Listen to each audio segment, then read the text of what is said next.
Singleton is a creational pattern which describes a way to create an object.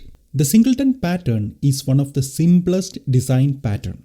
However, it's a very powerful technique. Singleton pattern helps to achieve two goals. It first ensures that a class has just a single instance.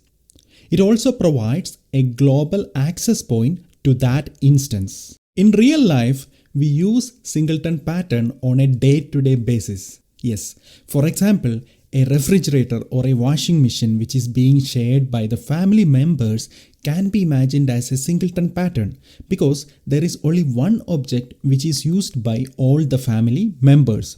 Similarly, the government of a country could be another example. There will be only one single elected government for the country. In the digital world, Singleton is used where only a single instance of a class is required to control the action throughout the life cycle of an application.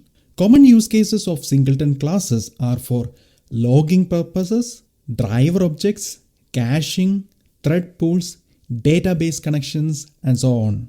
Let's take another example. Let's say that you are working on a mobile app where the user can play poker. This game has a preference class to define where all the settings of the users are stored. These preferences include visual elements such as color of the playing surface and the design on the back of the card. Imagine if more than one instance of the preference class existed. When the user is setting their preferences, which preference object is saving those choices? So this will create a lot of chaos.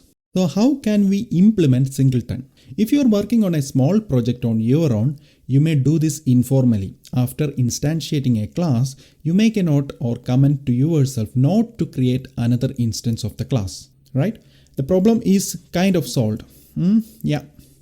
But if you are in a hurry, you may forget about this later and could result in problems in future.